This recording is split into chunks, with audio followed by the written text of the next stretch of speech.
এক মন্ত্রী আইসা বাদশাহ সুলাইমান পয়গম্বরকে আইসা ডাক দিয়া কয়, হে বাদশাহ সুলাইমান, আমার হাতে একটা বোট আছে, সোনা বোট আছে, আপনি বলে দেন তো এই বোটটা কার রিজিক? বাদশাহ সুলাইমান পয়গম্বর আল্লাহ তাআলার পক্ষ থেকে যাই না, তারপরে জানালেন, হ্যাঁ, এই বোটটা অমুক দেশের অমুক এলাকার একটা মুরগের রিজিক, এটা তোমার আমার রিজিক নয়। উজির ডাক দিয়া কয়, হে বাদশাহ সুলাইমান, আমার হাতে আছে বোট, আর এখান থেকে অনেক দূর হলো নির্দিষ্ট গ্রাম, যেই জায়গার কথা আপনি বলতেন সেই জায়গার মুরগটা। আমার হাতে আছে বোট, এই সোনা বোট আবার সেখানের রিজিক, মুরগের রিজিক হয় কিভাবে? আমি খেয়ে ফেলবো বইলা বোটটাকে তার মুখের দিকে যখন আনছে, দূর থেকে বোটটাকে এভাবে ঢিল মারছে, ফিক্কা মারছে, মুখের ভিতরে যাবে, হা করছে, ঢিল মারছে, মুখের ভিতরে না যায় নাকের ছিদ্র দিয়া ঢুইকা গেছে, অথবা মুখের ভিতরে ঢুইকা পেটে যায় নাই, নাকের ভিতরে আটকায় গেছে, নাকের সাইডে আটকায় গেছে। এবার উজির দিশেহারা হয়ে ডাক দিয়া কয়, হ্যাঁ বাদশাহ সুলাইমান, আমি তো খাইছিলাম বোট, আমার চেহারার দিকে মারছিলাম, মুখের ভিতরে ঢিল মারছিলাম, নাকে আটকে গেছে, আবার কি করতে পারি পরামর্শ দেন। ডাক্তার আনছে, ডাক্তার চিকিৎসা কইরা তারপরও তাকে সুস্থ বানাতে পারে না। ডাক্তারদের বোর্ড গঠন করা হলো, নাক কান গলা বিশেষজ্ঞ ডাক্তার দিয়াও চিকিৎসা করানো হলো, কোনো উন্নতি নাই, সুস্থ বানাতে পারে না। নাক কান গলা বিশেষজ্ঞ ডাক্তার দ্বারাও চিকিৎসা করায় শ্বাস পর্যন্ত ডাক দিয়া কয়, আমরা পারবো না, অমুক দেশের অমুক শহরে একটা, অমুক গ্রামে একটা ডাক্তার আছে, তার কাছে নিয়ে যাও। নির্দিষ্ট গ্রামে নির্দিষ্ট হাসপাতালে নিয়ে যাওয়া হলো। নির্দিষ্ট হাসপাতালের গেট দিয়া যখন ঢুকবে, গেটের বাইরে দেখে কয়েকটা মোরগ, 2-3টা মোরগ দেখা যায়। কয়েকটা মোরগ ঘাস খাচ্ছে, আদার খাইতেছে, খাবার খাইতেছে, ঘোরাফেরা করতেছে। গেটের কাছে মোরগ দেখতে পাইল। এবার তিনি একটা হাসি মারলেন, কাশি মারলেন, হাসির সাথে কাশির সাথে ওনার মুখের ভিতরে নাকের মধ্যে যেই বোট আটকে ছিল সেটা হাসির মাধ্যমে সেখান থেকে বের হয়ে সামনে পড়ে গেছে। দৌড় দিয়া কয়েকটা মুরগের মধ্যে একটা মুরগ সামনে আইসা টপ করে সেই সোনা বোটটাকে গিলে খেয়ে ফেলছে। উজির আবার ডাক দিয়া কয়, আরে ঠিকই তো বলছিল এটা মুরগের রিজিক। বাদশাহ সুলাইমান পয়গম্বরের হাতে ধইরা মাফ চাইলেন, ডাক দিয়া কয়, হ্যাঁ বাদশাহ সুলাইমান, আপনার কাছে আমি ক্ষমা চাই, মাফ চাই, আমার ভুল হয়ে গেছে। আসলে এটা আমার রিজিক ছিল না, এটা অমুক এলাকার একটা মুরগের রিজিকই ছিল। যুরকুন সুবহানাল্লাহ। বা সুলাইমা দাদে মুলকু সারওয়ারি, বা সুলাইমা দাদে মুলকু সারওয়ারি, শুধুমতে আও খাতে মাস দেওয়া পরি। বাদশাহ সুলাইমান আলাইহিস সালাতু ওয়াস সালাম সিংহাসন নিয়ে এক দেশ থেকে আরেক দেশে যায়। ওনার সিংহাসন বর্তমান জামানার যে বিমান আছে, বিমানের মতো এক দেশ থেকে আরেক দেশে যায়। তবে আমাদের দেশের বিমান নামতে গেলে, উঠতে গেলে এয়ারপোর্ট লাগে, বিমানবন্দরের প্রয়োজন হয়। বাদশাহ সুলাইমান পয়গম্বরের বিমান উঠতে নামতে কোনো বিমানবন্দর, এয়ারপোর্টের কোনো জরুরত নাই, প্রয়োজন ছিল না। আমাদের বিমান চলতে গেলে অক্টেন লাগে, ফুয়েল লাগে, তেল লাগে। বাদশাহ সুলাইমান পয়গম্বরের বিমান চলতে গেলে কোনো তেলের প্রয়োজন ছিল না। আমাদের বিমান চালানোর জন্য ড্রাইভার লাগে, পাইলটের প্রয়োজন হয়। বাদশাহ সুলাইমান পয়গম্বর আলাইহিস সালামের বিমান চলতে গেলে কোনো পাইলটের প্রয়োজন ছিল না। বা সুলাইমা দাদে মুলকু সারওয়ারি, বা সুলাইমা দাদে মুলকু সারওয়ারি, শুধুমতে আও খাতে মাস দেওয়া পরি। বাদশাহ সুলাইমান পয়গম্বর এক দেশ থেকে আরেক দেশে বিমানের মতো উড়ে উড়ে যাচ্ছিলেন। তখনকার জামানায় বিমান ছিল না। বিমানের মতো উড়াটা দেখে একটা কৃষক আশ্চর্য হয়ে জবান খুইলা বলেছিল, সুবহানাল্লাহ। কৃষক কৃষি কাজ করতেছে আর উপর দিয়ে উইরা যাইতেছে সিংহাসন তখতে সুলাইমান। তখতে সুলাইমানি উড়ে যেতে দেখা কৃষক বেচারা জবান খুইলা বলেছেন সুবহানাল্লাহ। আশ্চর্য হয়ে সুবহানাল্লাহ বলেছেন। এই কৃষকের সুবহানাল্লাহ বলার আওয়াজটা বাতাসের মাধ্যমে সুলাইমান নবীর কানে আল্লাহ পৌঁছায়া দিলেন। হযরতে বাদশা সুলাইমান পয়গম্বর সিংহাসন নিচে নামায় আনলেন। সিংহাসন থেকে নাইমা, কারণ বাদশা সুলাইমান পয়গম্বরের বিমান ল্যান্ড করার জন্য এয়ারপোর্টের প্রয়োজন হয় না, বিমানবন্দরের প্রয়োজন হয় না।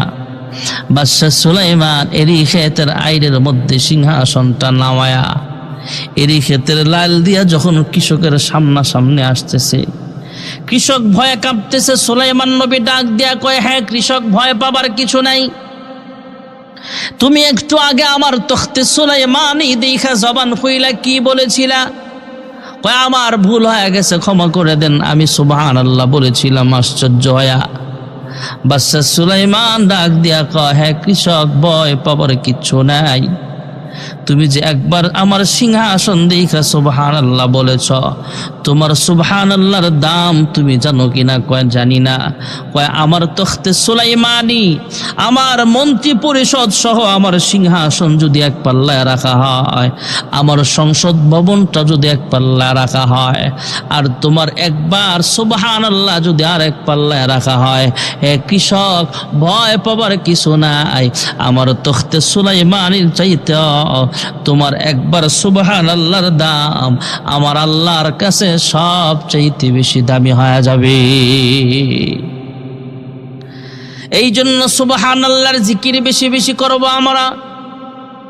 আমার আপনার নবী, বিশ্ব নবী রাহমাতুল লিল আলামিন, মেরাজের সফরে দেখতে পাইলেন অসংখ্য ফেরেশতারা সুবহানাল্লাহর জিকির করতেছে, অসংখ্য ফেরেশতারা লা ইলাহা ইল্লাল্লাহর জিকির করতেছে, অসংখ্য ফেরেশতারা শুধু জিকিরে মগ্ন। সুবহানাল্লাহি ওয়া বিহামদিহি সুবহানাল্লাহিল আযীম, সুবহানাজিল মালিকিল মুলক, সুবহানাজিল মুলকি ওয়াল মালাকুত। এভাবে আল্লাহ তাআলার প্রশংসায় লিপ্ত আছে ফেরেশতারা। আল্লাহর হাবিব দেখতে পাইলেন বিশাল বড় একটা মোরগ দেখা যায়। জিজ্ঞেস করা হলো, হে জিব্রাইল, বিশাল বড় মোরগ দেখা যায়, এই মোরগটা আসমানে কি করে? আল্লাহর হাবিবের প্রশ্নের জবাবে জিব্রাইল আমিন বললেন, ইয়া রাসূলুল্লাহ, ইয়া হাবিবাল্লাহ, এটা মোরগ নয়, এটা মোরগের বেশে আল্লাহ বিশাল আকৃতির একটা মোরগ বানায় রাখছে, এটা একটা ফেরেশতা। এই মুরুক বেশি ফেরেশতার কাজ হলো আল্লাহ তাআলার প্রশংসা করা। সুবহুন কুদ্দুসুন রব্বুনা ওয়া রব্বুল মালাইকাতি ওয়ার রূহ। ইয়া রাসূলুল্লাহ, ইয়া হাবিবাল্লাহ, ওগো আল্লাহর হাবিব, আসমানের মুরুকটা সুবহুন কুদ্দুসুন বলে, জমিনের মুরুকরাও তার সুরের সঙ্গে সুর মিলায় সুবহুন বলে।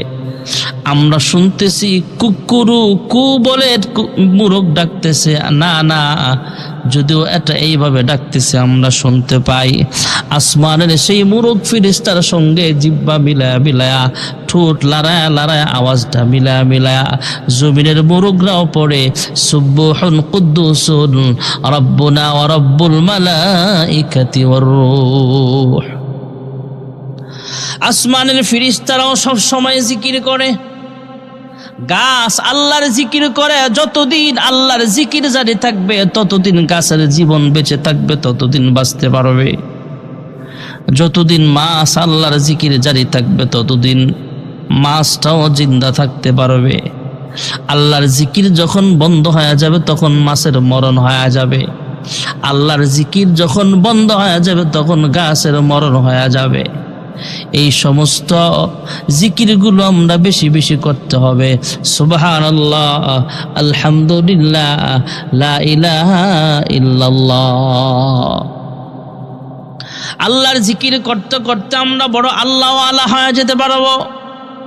কোনো খাজা বাবার নামে জিকির চলবে না, কোনো পীর বাবার নামে জিকির চলবে না, কোনো বাবার নামে জিকির করা যাবে না।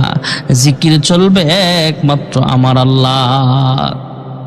আল্লাহ তাআলার জিকির করে অনেক মানুষ আল্লাহ আল্লাহ হয়ে গেছে। আল্লাহর একজন আল্লাহর গোলাম হজ্জের সফরে রওনা হলেন।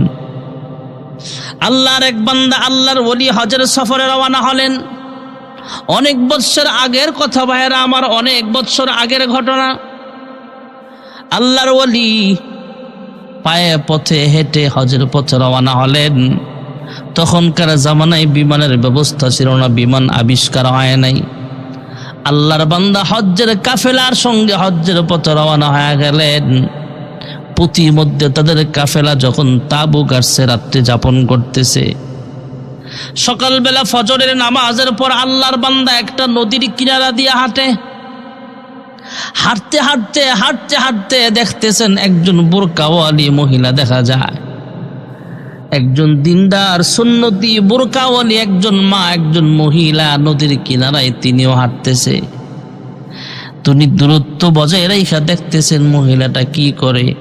এই মহিলাটা নদীর কিনারায় ভাসতে ভাসতে কয়েকটা মরা হাঁস আসতেছে।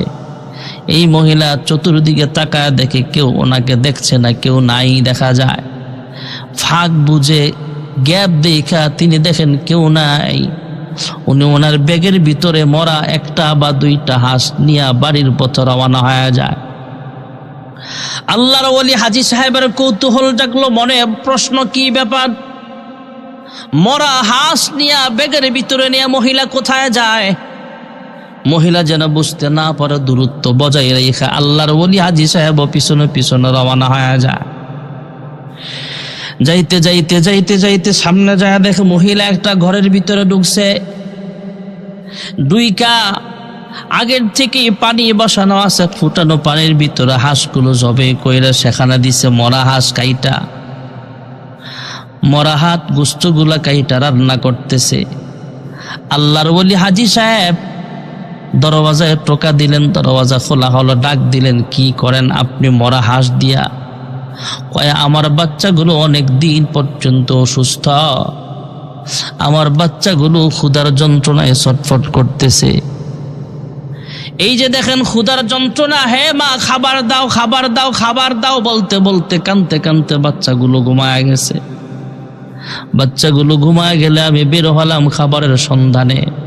আমি পর্দানিশী নেককারিনী মহিলা, নামাজি মহিলা, আমি কাহারো বাসে কাজও করতে পারি না, আমি কাজেও যেতে পারি না। অভাবের সংসার, বাচ্চাগুলোকে খাওয়াতে হবে।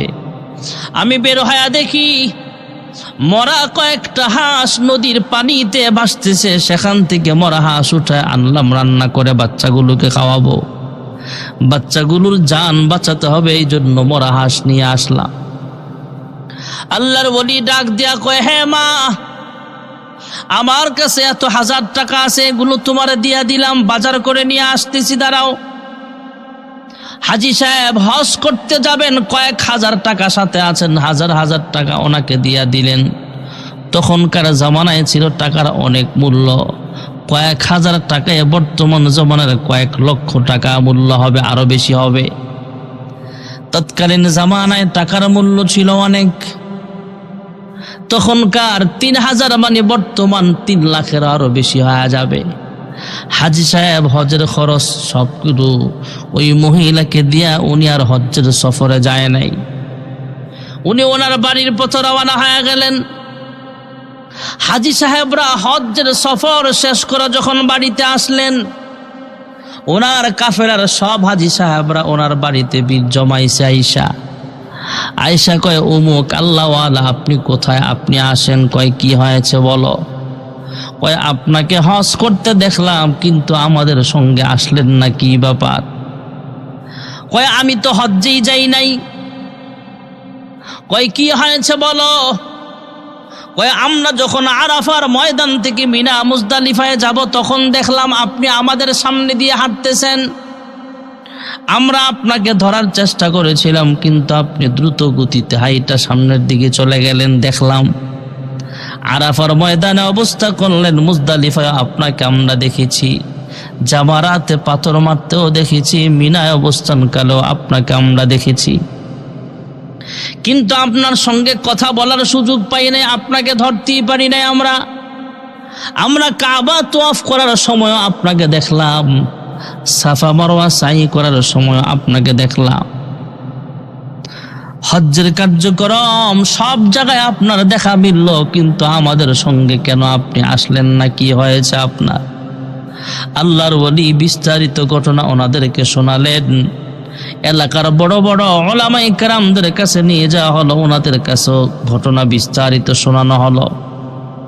আমি হজের সফরে যাই নাই, কিন্তু আমি নাকি হজে গেছি, হজের সফরও করেছি, হজও করেছি। ওনারা বলতেছে এমন এমন ঘটনা। আমি তো একজন অসহায় মহিলা, তার বাচ্চাগুলোকে খাবারের জন্য এই মহিলা মরা হাঁস উঠায় আনছে খাবার জন্য। আমি চিন্তা করলাম মরা হাঁস কেমনে খাবে? আমি উমরা করতে যাব, হজ করতে যাব, এর চাইতে বেশি দায়িত্ব হলো এই মহিলাকে আমার টাকাগুলো দিয়া দেওয়া, বাজার করে খাওয়ানো। আমি আমার হজের খরচ সব মহিলাকে দিয়ে আমি বাড়ি চলে এসেছিলাম। এবার ইমাম সাহেব ডাক দিয়া বলে, হা, ইমাম সাহেব ছিল বড় আল্লাহওয়ালা। তিনি ডাক দিয়া কয়, আপনি যে দান সৎকা করলেন, মহিলাকে সব দিয়া দিলেন, আপনার হজ্জে না যায় টাকাগুলো তারকে দিয়া দিলেন, দরিদ্র মানুষকে দিয়া দিলেন। আল্লাহ তাআলা একজন ফেরেশতার মাধ্যমে আপনার হজটা আমল করায়া দিছে, আর সেই ফেরেশতাটা আপনার আকৃতি ধারণ কইরা সাফা মারওয়া সাইও করছে। শয়তানকে ঢিলও মারছে, জামারাতে পাথরও মারছে, মিনা, মুজদালিফা, আরাফা সব জায়গায়। একজন ফেরেশতা আপনার আকৃতি ধারণ করিয়া আপনার পক্ষ থেকে হজ্জের আমলটাও করে ফেলেছেন। আমরাও যদি ইখলাসের সাথে দান সৎকা করি, আমাদেরকেও আল্লাহ হজ্জের সব দান করে দিতে পারে। যেই কথাটা বলতেছিলাম ভাইয়ারা আমার, বেশি জিকির করতে করতে আল্লাহওয়ালা হয়ে যাবেন। 5 ওয়াক্ত নামাজ, আল্লাহর বিধানগুলো মানার পাশাপাশি বেশি বেশি আল্লাহর নামের জিকির করা লাগবে। দামি জিকিরের নাম হলো সুবহানাল্লাহ, আর একটা দামি জিকিরের নাম হলো লা ইলাহা ইল্লাল্লাহ। হযরত আদম নবীর কালিমা ছিল লা ইলাহা ইল্লাল্লাহ। হযরত ইব্রাহিম পয়গম্বরের কালিমাও ছিল লা ইলাহা ইল্লাল্লাহ। হযরত ঈসা নবীর কালিমাও ছিল লা ইলাহা ইল্লাল্লাহ। আমার আপনার নবী, বিশ্ব নবী মুহাম্মদুর রাসূলুল্লাহ সাল্লাল্লাহু আলাইহি ওয়াসাল্লামের কালিমাও ছিল লা ইলাহা ইল্লাল্লাহ। শুধু ব্যবধান হলো আদম নবীর উম্মতের কালিমা ছিল লা ইলাহা ইল্লাল্লাহ, আদম সফিউল্লাহ। ইব্রাহিম পয়গম্বরের উম্মতদের কালিমা ছিল লা ইলাহা ইল্লাল্লাহ, ইব্রাহিম খলিলুল্লাহ। হযরতে মূসা নবীর উম্মতদের কালিমা ছিল লা ইলাহা ইল্লাল্লাহ, মূসা কালিমুল্লাহ। ঈসা নবীর উম্মতদের কালিমা ছিল লা ইলাহা ইল্লাল্লাহ, ঈসা রূহুল্লাহ। আর শেষ নবীর উম্মতের কালিমা হচ্ছে লা ইলাহা ইল্লাল্লাহ, মুহাম্মাদুর রাসূলুল্লাহ। তাহলে সুবহানাল্লাহর জিকিরের দাম আছে ভাইয়েরা আমার, লা ইলাহা ইল্লাল্লাহর জিকিরের দাম আছে। আরেকটা জিকির হলো আলহামদুলিল্লাহ।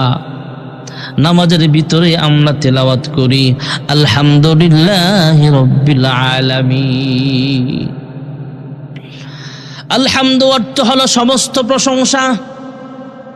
আমরা যখন নামাজি বান্দা বান্দি যখন নামাজের ভিতরে আল্লাহর প্রশংসা করে আলহামদুলিল্লাহ, আল্লাহ রাব্বুল আলামিন নামাজি বান্দা বান্দির সঙ্গে কুদরতি জবান দিয়া কথাবার্তাও বলেন। নামাজি যখন তিলাওয়াত করে আলহামদু, আলহামদু অর্থ হলো সমস্ত প্রশংসা। আল্লাহ রাব্বুল আলামিন প্রশ্ন করেন কুদরতি আওয়াজ দিয়া, হে বান্দা নামাজ শুরু করেছো, নামাজের শুরুতেই বলতেছো আলহামদু, তাহলে লিমানিল হাম, সমস্ত প্রশংসা কার জন্যে? আমরা জবাব দেই লিল্লাহ, সমস্ত প্রশংসা আল্লাহ তাআলার। আল্লাহ আবার প্রশ্ন করেন, আমরা জবাব দিই রব্বিল আলামিন। আল্লাহ আবার প্রশ্ন করে রব্বুল আলামিন কে, তার পরিচয় বললাম না, জবাব দিই আর রহমান আর রহিম। এইভাবে নামাজের ভিতরে আল্লাহ তাআলার সঙ্গে আমরা কথাবার্তাও বলি। আল্লাহ আবার প্রশ্ন করেন, মার রহমান মানির রহিম? আমরা জবাব দিই, মালিক ইয়াউমিদ্দিন। বিচার দিবসের মালিক যিনি, তিনি হলেন রহিম। যিনি রহিম তিনি হলেন রহমান। যিনি রহমান তিনি হলেন রব্বুল আলামিন। যিনি রব্বুল আলামিন তিনি হলেন আল্লাহ। সে আল্লাহর জন্যে সমস্ত প্রশংসা। প্রশংসা সবই কেবল তোমারি, প্রশংসা সবই কেবল তোমারি রব্বুল আলামিন। দয়ালু মেহেরবান করুণা ওয়াফুরান, দয়ালু মেহেরবান করুণা ওয়াফুরান। আর কেহ নয় তুমি মালিক শেষ বিচারের দিন, শেষ বিচারের দিন। আলহামদুলিল্লাহ, সমস্ত প্রশংসা মহান রব্বুল আলামিন আল্লাহ তাআলা। আলহামদুলিল্লাহ হলো দামি জিকির। বায়ারা আমার, সব সময় শুকরিয়া আদায় করা।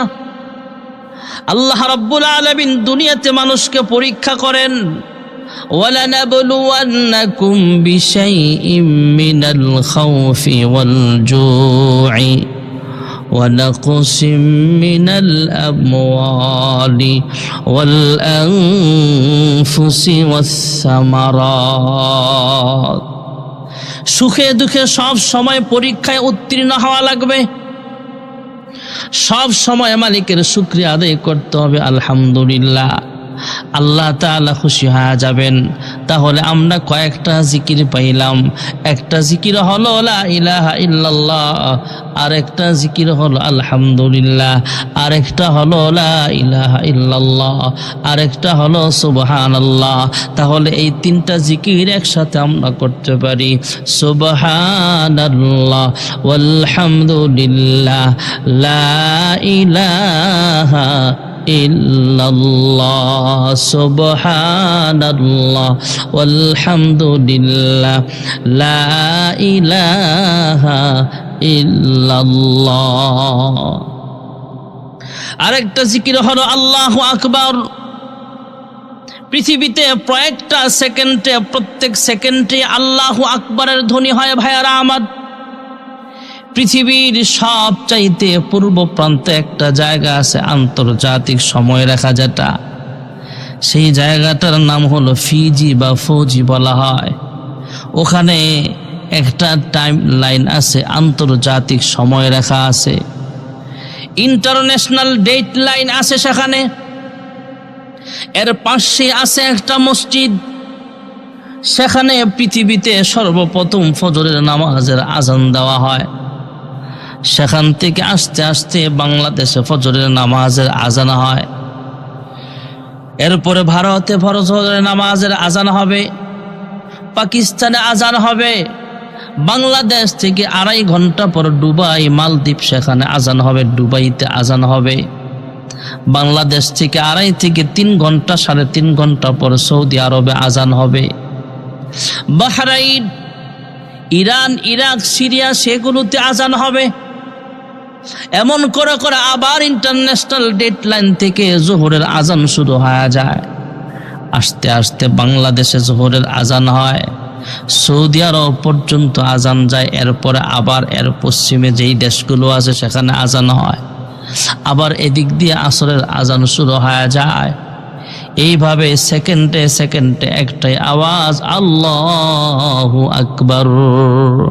এদেশে আল্লাহু আকবারের সুরে সূর্য উঠে, এদেশে আল্লাহু আকবারের সুরে সূর্য ডুবে। এদেশের মাল্লা মাঝি কৃষক শ্রমিক সবার ঠোঁটে সোনরে লা ইলাহা ইল্লাল্লাহর জিকির উঠে।